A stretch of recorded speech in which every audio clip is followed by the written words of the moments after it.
మరోవైపు కొండా సురేఖ మాజీ ఓఎస్డీ సుమంత్ ఇంకా అజ్ఞాతంలోనే ఉన్నారు. రియల్టర్ హరికృష్ణపై హత్యాయత్నం కేసులో ఎఫ్ఐఆర్ తో పాటుగా లుకౌట్ నోటీస్ కూడా జారీ చేశారు పోలీసులు. అతను దేశం విడిచి పారిపోయే అవకాశం లేదనైతే చెప్తూ ఉన్నారు. హైదరాబాద్ లోనే దాక్కున్నాడని చెప్పి కూడా వాళ్ళు నిర్ధారిస్తూ ఉన్నారు. కొండా సురేఖ కనుసన్నల్లోనే తల దాచుకున్నాడని కూడా అనుమానాలు వ్యక్తం చేస్తూ ఉన్నారు. హరికృష్ణపై దాడి కేసులో ఇప్పటికే 5గురిని అరెస్ట్ చేశారు. అయితే ఆ అరెస్ట్ తర్వాత నుంచి మాత్రం కేసు ముందుకు కదలలేదు. దర్యాప్తులో నిర్లక్ష్యం కారణంగా ఇప్పటికే ఒక సిఐని సస్పెండ్ చేశారు. సిఐ సస్పెన్షన్ తర్వాత కూడా దర్యాప్తులో ఎలాంటి పురోగతి కనిపించలేదు.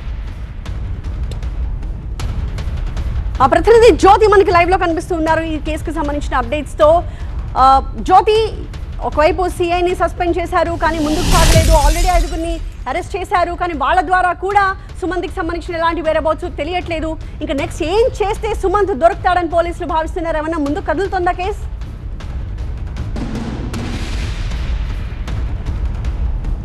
మాజీ ఓఎస్డీ సుమంత్ కేసులో ఒకవైపు పోలీసులు సుమంత్ కోసం గాలిస్తున్నామని చెప్తున్నప్పటికీ కూడా ఈ కేసులో జూబ్లీహిల్స్ సీఏగా ఉన్నటువంటి ముత్తుని కూడా సస్పెండ్ చేయడం జరిగింది.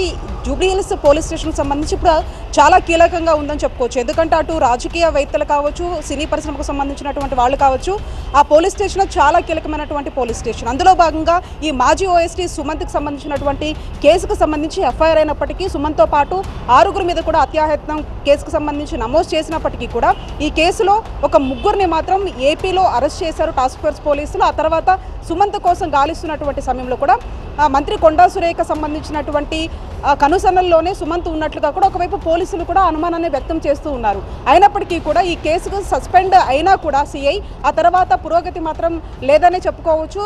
దీనికి సంబంధించి కూడా ఇప్పటికే హైకోర్టును కూడా ఒకవైపు సుమంత్ ఆశ్రయించడం జరిగింది. క్వాష్తో పాటు ఈ కేసుకు సంబంధించి తనకు ఎటువంటి తప్పు లేదంటూ కూడా కోర్టులో కూడా పిటిషన్ అయితే దాఖలు చేసుకున్నారు. దీనికి సంబంధించి ప్రధానంగా సుమంత్తో పాటు 6గురిలో కూడా సుమంత్ ఆచూకీ ఎక్కడనేది ఇప్పుడు ప్రస్తుతం ఒక కీలకమైనటువంటి చర్చగా కాబట్టి అతను కొండా సురేఖ కనుసన్నల్లోనే ఉన్నారని చెప్పేసి ఒకవైపు అధికారులు చెప్తున్నా లుకౌట్ నోటీసులు కూడా జారీ చేశారు. అంటే వేరే దేశాలకి ఏమైనా పారిపోయాడనే అనుమానం కూడా వచ్చినప్పటికీ ఆస్కారం కూడా లేదని చెప్తున్నారు. అయితే ఓవరాల్గా కూడా సుమంత్ సంబంధించినటువంటి విషయంలో అధికారులు ఎందుకు గోప్యంగా ఉంచుతున్నారు, సిఐని సస్పెండ్ చేసినప్పటికీ కూడా ఎందుకు అంటే కేసుకు సంబంధించినటువంటి ఫర్దర్ యాక్షన్ ఎందుకు డెవలప్మెంట్ లేకుండా పోయిందనేది కూడా పలు ప్రశ్నలు అయితే వస్తూ ఉన్నాయి. ఇప్పుడు జూబ్లీహిల్స్ పోలీస్ స్టేషన్కి సంబంధించి సిఐని సస్పెండ్ చేసిన తర్వాత ఈ కేసుకు సంబంధించి ఫాలోఅప్ ఏ విధంగా ఉంటుంది, ఎవరు రావాలన్నా కూడా కొంత భయాందోళనకు గురవుతూ ఉన్నారు. అంటే గతంలో కొద్ది రోజుల వ్యవధిలోనే ఒక సిఐ సస్పెండ్ అయ్యాడు కొన్ని వివాదాల కారణంగా.